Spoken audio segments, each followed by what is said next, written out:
Good morning, ladies and gentlemen. My name is Karthik Maheshwari.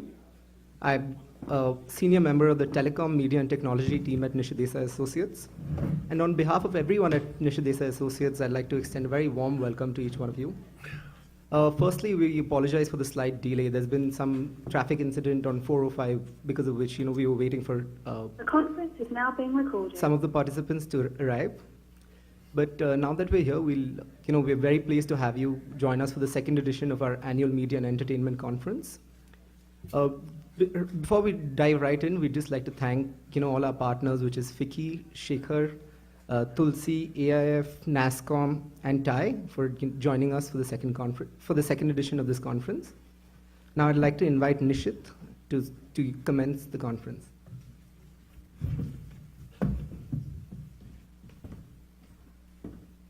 Good morning. Yeah. Wonderful. I think one interesting thing I heard this morning from my American friend here, and while talking, he agreed that LA is also delay. We understand usually that not the case in the West, but I think there is strong Indian influence here in some ways. And, so I think Deepak will of course tell you, always relax, feel relaxed, And I also believe that sleep, shower and food never miss out. Flight may go, something else may happen, don't worry about it. So I think it's a relaxed setting that we are going to be sitting in today, and we are waiting for some of our friends to join us. But welcome to this second edition of this what we call Unconference, Future of Media and Entertainment in the midst of unpredictability. So traffic jam, accidents, some of these things are unpredictable. They would hopefully become predictable at some point in time, but at this point in time, it's not that predictable. It's wonderful that all of us at least are here. As you all know that we have chosen a kind of unconference format, and that means there is more informality than formality in the conference. Coming together, discussing, ideating.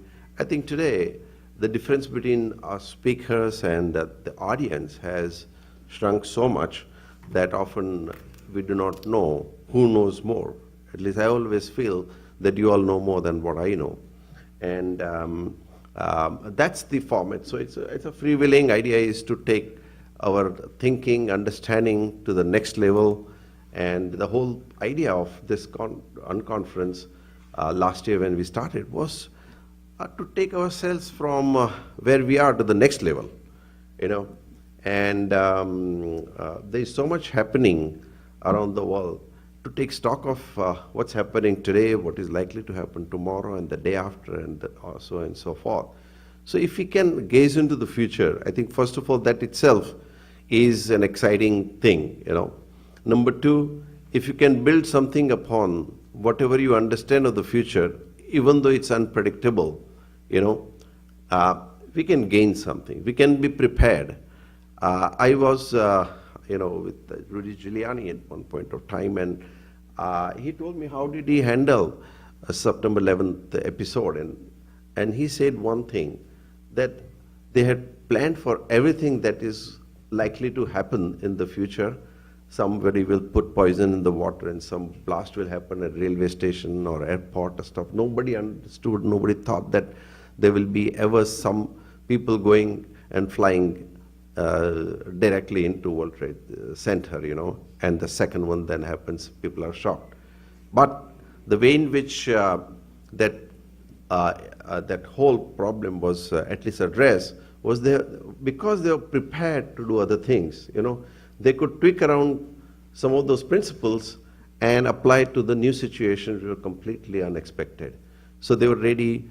One of the interesting things he said, when something happens, you go as close to the site of disaster, but not so close as to burn yourself. Okay? It's very important for the top person in the organization to be as close as to those things. And all the police and everything that happened around, or fire brigades or whatever. But they were prepared, so they could tweak around. Situations will never happen exactly as to what you thought of. They will come in different form, different shape, different kind of ways. And all that you do is to be prepared so that you can meet with those challenges. Otherwise, you can get marginalized. You can be wiped off otherwise. And who knew that Amazon will come and Barnes and Nobles will go into problem? Who knew all the things that are seeing in the marketplace today just was really not expected 25 years ago. But 10 years ago, there was a bubble in the Silicon Valley, and that bubble was because people imagined what is going to happen. Some of them died in the process, but at the same time, many of them survived, and those who survived did excellent job. Those who understood what is going to happen in the future, they shaped, they rechanged, they reinvented themselves, and so on and so forth. I do not want to go too long into the whole subject right now, but we have a very eminent friend, first of all, and a guest, Deepak, and Shekhar, of course. It's very nice to start with them. They are so inspiring. In fact, every time I sit with them, I go away with something new, some new idea and some new way of thinking, and I learn a lot, And may I request, Shekhar, why don't you start? And I think let's take off to this unconference. Yeah. Thank you. Thank you, Nishith, and dare I stand here when Deepak is sitting there. Come on. So, and we're running late anyway, and I'm going to invite Deepak to come and talk, and then later on, after Deepak has inspired you all, then Deepak and I will get into a conversation together. So welcome everybody, sorry we are late, thank you Nishith, and welcome Deepak. Thank you very much. I asked Deepak, what will you talk about? And he says, whatever comes. So here comes whatever comes.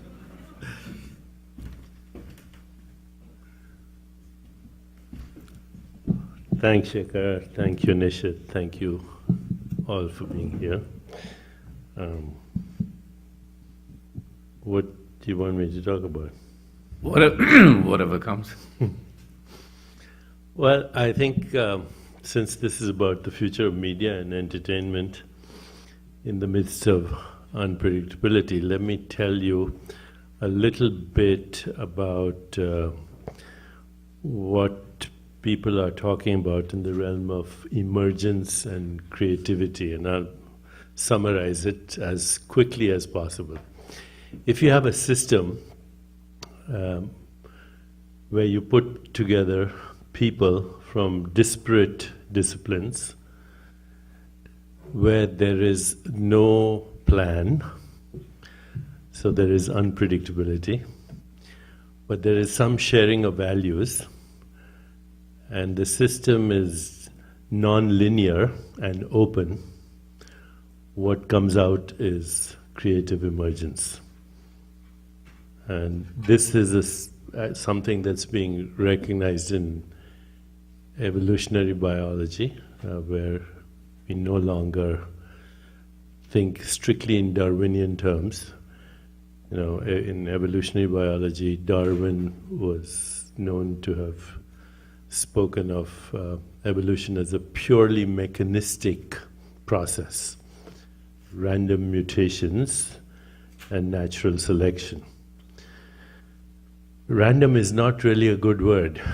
Unpredictability is a better word. Because random says that the system is inherently random.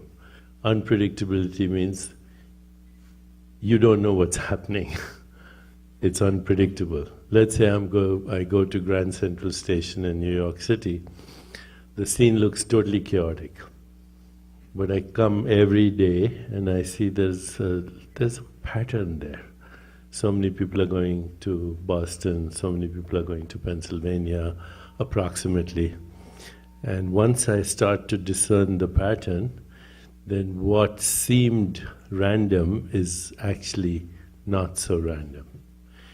You need unpredictability though, because if a system was totally predictable, then it does not lend itself to creativity. That's why no computer or no artificial intelligence system can ever be really creative. It can simulate creativity, but it can't be really creative.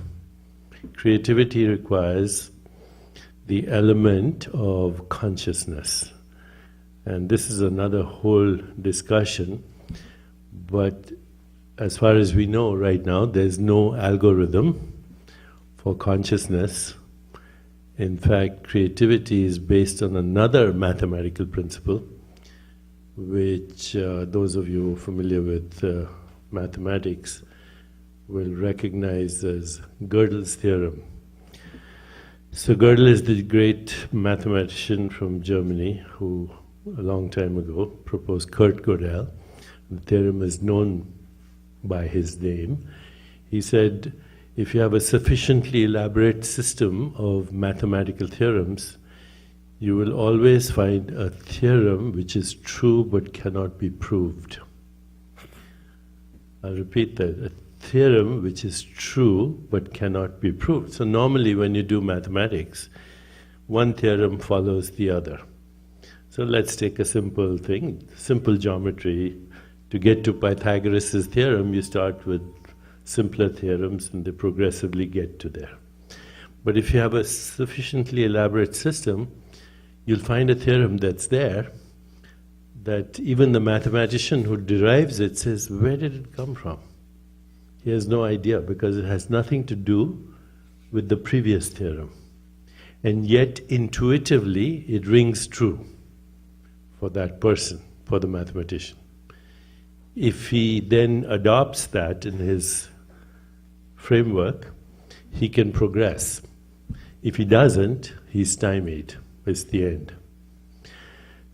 Gödel's theorem is recognized now as one of the most important theorems in mathematics.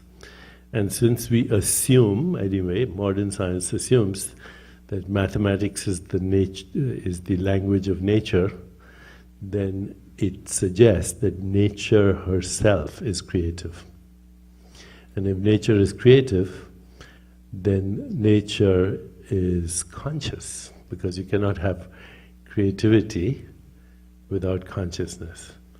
Our creativity and our consciousness is an expression of nature's consciousness. To the extent we are comfortable with unpredictability, and we can align ourselves, and I'm coming to my agenda now, we can align ourselves with nature's intelligence through a still mind, which is meditation, and bring our intelligence to the level of being. Because while thinking is an overrated attribute that human beings have, and while thinking and feeling is even more intelligent than thinking, because thinking is all here, feeling is here, but even more intelligent than feeling is just being. And when you're in the simplest state of awareness, which is just being, that's where there is this proliferation of uncertainty. That's where there is the proliferation of chaos. A favorite word of Shaker, chaos. So in the proliferation of chaos, in the proliferation of creativity, but shared values, not even shared goals, shared values. And that is an important distinction. Shared goals is what you want to accomplish, that you have an agenda. But shared values is let the universe express its creativity through you. Surrender to the unknown and see what emerges. So that was what I wanted to share with you as item number one. Mm. Item number two, can I continue? Yeah, no, absolutely. We want you to because you continue. can then comment on that. Okay? Yes, absolutely. Okay, so that's the first thing. A dynamical, chaotic system which is open, which is unpredictable, which has shared values, and in which the people participating have the ability to transcend. Item number one. Second item is that what emerges is a story. And there is nothing other in the universe than story. Science or scientists pride themselves in facts, but facts are meaningless without story. When you take facts and you give them a story, you bring soul to the facts. And so you must have the preparedness to look for emergence as a new story. And if it's a really new story, then it has to be that creative leap that Gödel's theorem talks about. The new story has nothing to do with the old story. It has to be what in quantum mechanics we call a quantum leap.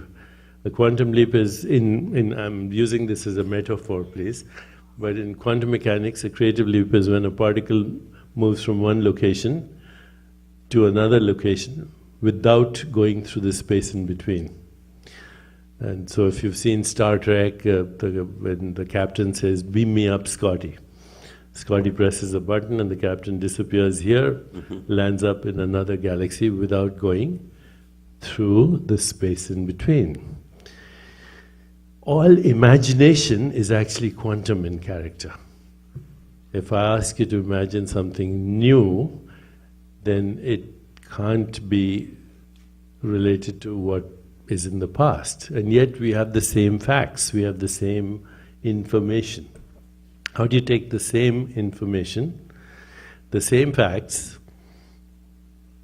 but what emerges is a new story? And that is really true creativity. It involves death and resurrection. The old has to die, and something has to be born that did not exist before. Otherwise, it's simulated creativity, computer creativity.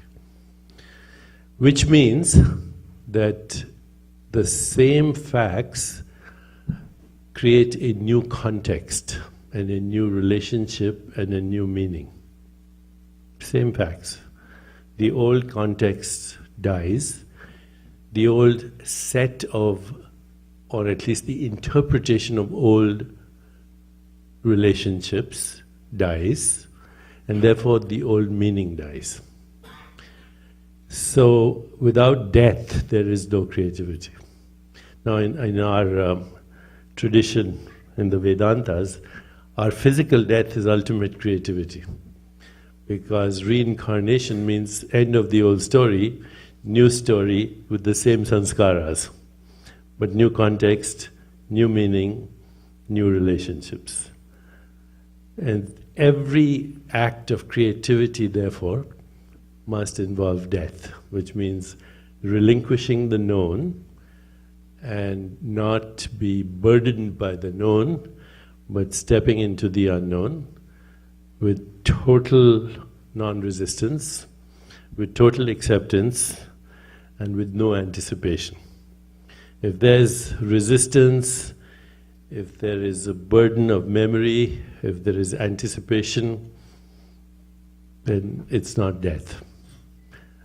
And if it's not death, it's not creative. So my career started with medicine, and I'll end with this. So I talked about emergence and creativity, the mechanics, but I'll relate it to my own experience. So I'm trained as a physician, and then I trained in neuroscience and neuroendocrinology.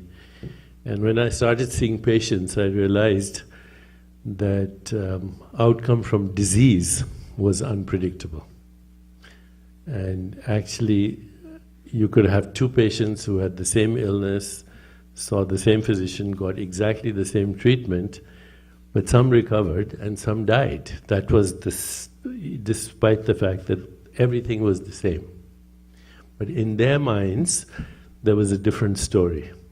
There were a different context, different meaning.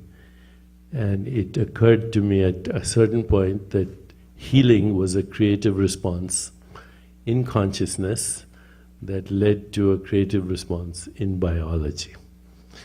And so that has been my life's career, trying to bring storytelling into the field of medicine. When patients come to see physicians or their doctors, they come with a story. And unfortunately, there's no listening to the story. There's an impulse, the way we are trained, is to write a prescription.